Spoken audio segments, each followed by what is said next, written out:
আসসালামু আলাইকুম। আসার মিনি কিচেনে সকল বন্ধুদের স্বাগত জানিয়ে শুরু করছি। আজকে আমি নিয়ে এসেছি গরমের দুপুরে হালকা পাতলা শরীর সুস্থ ও ঠান্ডা রাখতে ঝিঙে ও মুগ ডাল দিয়ে দুর্দান্ত স্বাদের নিরামিষ একটা রেসিপি। খুবই সহজ একটা রেসিপি আর খেতেও কিন্তু অনেক ভালো লাগে। তো চলুন রেসিপিটি দেখে নেওয়া যাক। আর যারা নতুন বন্ধু আমার ভিডিওটি দেখছেন, ভালো লাগে তাহলে অবশ্যই আমার চ্যানেলটিকে সাবস্ক্রাইব করে আমার পাশে থাকবেন। প্রথমেই দেখুন আমি ঝিঙের খোসাটাকে ছাড়িয়ে নিচ্ছি। আর ঝিঙে যেমনি খাওয়া আমাদের শরীরের জন্য উপকার, তেমনি ঝিঙের খোসাতেও অনেক উপকার আছে। আর ঝিঙের খোসাগুলো কিন্তু খাওয়া যায়। ঝিঙের খোসাটাকে আমি দেখুন সম্পূর্ণ ফেলে দিচ্ছি না, ঝিঙের গায়ে হালকা করে খোসাটা রেখে রেখে আমি ঝিঙেটাকে ছিলে নিচ্ছি। দেখুন এইভাবে করে আমি হালকা করে খোসা ঝিঙের গায়ের মধ্যে রেখে দিয়েছি। এভাবে সবগুলো ঝিঙে আমি হালকা করে খোসা রেখে রেখে কেটে নেব, যাতে রান্না করার পর ঝিঙেটা খুব বেশি গলে না যায়। ঝিঙের গায়ে হালকা খোসাটা থাকলে ঝিঙেটা বেশ ভালোভাবে থাকে, নইলে কিন্তু খুব বেশি গলে যায়। তারপর দেখুন ঝিঙেগুলোকে আমি কেটে নিচ্ছি। আর ঝিঙেগুলো আমি খুব বড় বড় করে কাটবো না, দেখুন একটু ছোট ছোট সাইজ করে কেটে নিচ্ছি। দেখেই বুঝতে পারছেন আমি কিভাবে ঝিঙেগুলোকে কেটে নিচ্ছি। আর ঝিঙেগুলো কাটার সময় অনেকটা পরিমাণ হলেও কিন্তু রান্না করার পর অনেকটাই কমে যায়। আমি এখানে রান্নার জন্য 700 গ্রাম ঝিঙে নিয়েছি, আপনারা আপনাদের পরিমাণ মতো নিয়ে নেবেন। তো সবগুলো ঝিঙে কেটে নেওয়ার পর আমি তারপর ফিরে আসছি। সবগুলো ঝিঙে দেখুন কেটে নেওয়ার পর আমি খুব ভালোভাবে ধুয়ে পরিষ্কার করে পানিটাকে ঝরিয়ে নিয়েছি। আর এখানে আমি 1 কাপ মুগ ডাল ভিজিয়ে রেখেছিলাম আগের থেকে, সেগুলো ভালোভাবে ধুয়ে পরিষ্কার করে নিয়েছি আর একটা জায়গার মধ্যে নিয়ে নিয়েছি। এখানে আমি 2টো কাঁচা লঙ্কা আর 1 টুকরো আদা দিয়ে মুগ ডালটাকে খুব ভালোভাবে শিলেতে মিহি করে বেটে নেব। মুগ ডালটাকে দেখুন আমি একদম মিহি করে শিলে বেটে নিয়েছি, পানি ছাড়াই। পানি দেওয়া যাবে না, যেহেতু মুগ ডাল খুব নরম, পানি দেওয়ার প্রয়োজন নেই, শুধুই বেটে নিতে হবে। এখন আমি এর মধ্যে দিয়ে দিচ্ছি দেখুন পরিমাণ মতো নুন, খুব অল্প পরিমাণ হলুদের গুঁড়ো, আর দিয়ে দিচ্ছি অল্প কালো জিরে। আমি হাত দিয়ে খুব ভালোভাবে ডাল বাটাটাকে ফেটে নেব। আর ডালগুলো আমি শিলে বেটে নিয়েছি, আপনারা চাইলে কিন্তু মিক্সিতেও পেস্ট করে নিতে পারেন।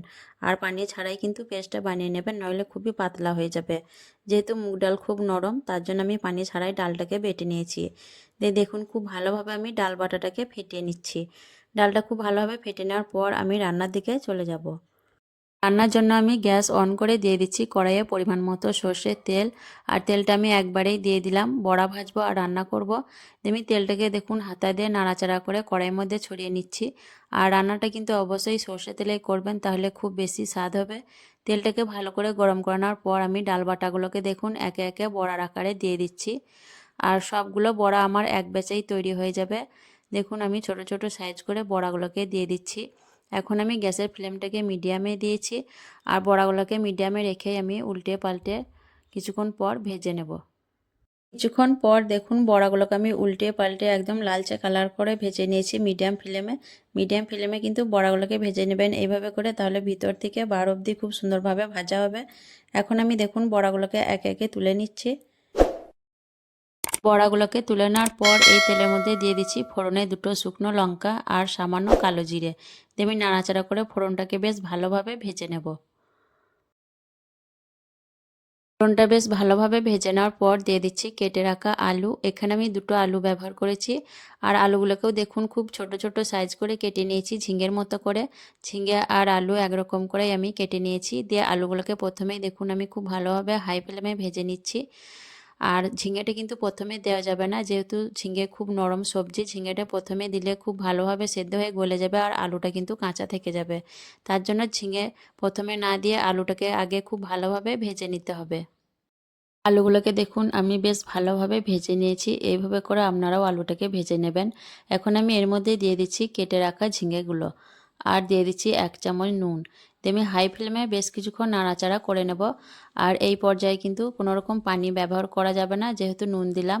নুন দেওয়ার কারণে ঝিঙের থেকে আপনা আপনাই পানি বের হবে, যেহেতু ঝিঙে খুব নরম সবজি আর ঝিঙের মধ্যে পানিও থাকে। বেশ কিছুক্ষণ দেখুন আমি বেশ নাড়াচাড়া করে নিচ্ছি। কিছুক্ষণ নাড়াচাড়া করে নেওয়ার পর দেখুন ঝিঙেগুলো কিন্তু অনেকটাই নরম হয়ে গেছে। এইভাবে করে হাই ফ্লেমে ঝিঙেগুলোকে কিছুক্ষণ নাড়াচাড়া করে নিতে হবে। ঝিঙেগুলো দেখুন অনেকটাই নরম হয়ে গেছে এখন। এই পর্যায়ে আমি এর মধ্যে দিয়ে দিচ্ছি দেখুন 1/2 চামচের মতো হলুদের গুঁড়ো, আর দিয়ে দিচ্ছি বেটে রাখা পোস্ত আর কাঁচা লঙ্কা। আর পোস্তর বাটিটা ধুয়ে আমি দিয়ে দিচ্ছি অল্প পানি। দিয়ে আমি মিডিয়াম ফ্লেমে আবারও কিছুক্ষণ নাড়াচাড়া করে নেব, যাতে ঝিঙে আলু পোস্ত একটু ভালোভাবে কষানো হয়। খুব বেশি কষাবো না, যেহেতু পোস্ত বেশি কষাইয়ে রান্না করা যায় না। পোস্ত একটু কাঁচা গন্ধ না থাকলে কিন্তু ভালো লাগে না, তার জন্য আমি মিনিট খানেক এইভাবে নাড়াচাড়া করে নেব। বেশ কিছুক্ষণ রান্না করতে করতে দেখুন আলুটা প্রায় সেদ্ধ হয়ে এসছে, সামান্য সেদ্ধ হতে বাকি আছে। আর এখন আমি পোস্ত দিয়ে নাড়াচাড়া করছি, তার জন্য আর বেশি আমি নাড়াচাড়া করব না, যেহেতু পোস্তর কাঁচা গন্ধটা না থাকলে খেতে ভালো লাগে না। কিছুক্ষণ নাড়াচাড়া করার পর দিয়ে দিচ্ছি ঝোলের জন্য পানি। ঝোলটা আমি একটু বেশি করেই দেবো, যেহেতু তরকারিটা আমি ঝোল ঝোল রাখবো আর বড়াগুলো তাহলে খুব ভালোভাবে সেদ্ধ হবে। দিয়ে দিলাম আমি 1 চামচ চিনি, চা চামচে মিষ্টিটা অবশ্যই নিজেদের পছন্দ অনুযায়ী দিয়ে দেবেন। আমি নাড়াচাড়া করে বেশ ভালোভাবে ঢাকনা দিয়ে 5 মিনিটের মতো রান্না করে নেব। 5 মিনিট রান্না করার পর দেখুন ঝিঙে আলু খুব ভালোভাবে সেদ্ধ হয়ে গেছে। সব কিছুই কিন্তু দেখুন খুব ভালোভাবে সেদ্ধ হয়ে গেছে। এখন আমি এর মধ্যে দিয়ে দেব আগের থেকে ভেজে রাখা ডালের বড়াগুলো। ডালের বড়াগুলোকে দেখুন আমি দিয়ে দিচ্ছি, আর এই জন্যই আমি ঝোলটা একটু বেশি করে দিয়েছিলাম, তাহলে বড়াগুলো খুব ভালোভাবে সেদ্ধ হবে। আর দিয়ে দিলাম 1 চামচ কাঁচা সর্ষের তেল চা চামচে, দিয়ে খুব ভালোভাবে নাড়াচাড়া করে মিশিয়ে নেব বড়াগুলোকে ঝোলের সঙ্গে। খুব ভালোভাবে মিশিয়ে নেওয়ার পর আমি আরও 2 মিনিটের মতো ঢাকনা দিয়ে রান্না করে নেব, তাহলে বড়াগুলোও ভালোভাবে সেদ্ধ হবে আর কাঁচা সর্ষের তেলটাও রান্নার সাথে ভালোভাবে মিশে যাবে।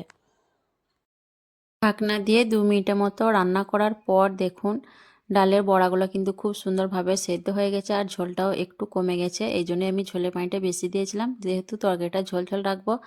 আর ডালের বড়াগুলো দেখুন খুব সুন্দরভাবে সেদ্ধ হয়ে গেছে। এখন একটু নাড়াচাড়া করে নিচ্ছি। আর রেসিপিটা কিন্তু আমার সম্পূর্ণ রেডি হয়ে গেছে পরিবেশন করার জন্য। দেখুন বড়াগুলো খুব সুন্দরভাবে সেদ্ধ হয়েছে।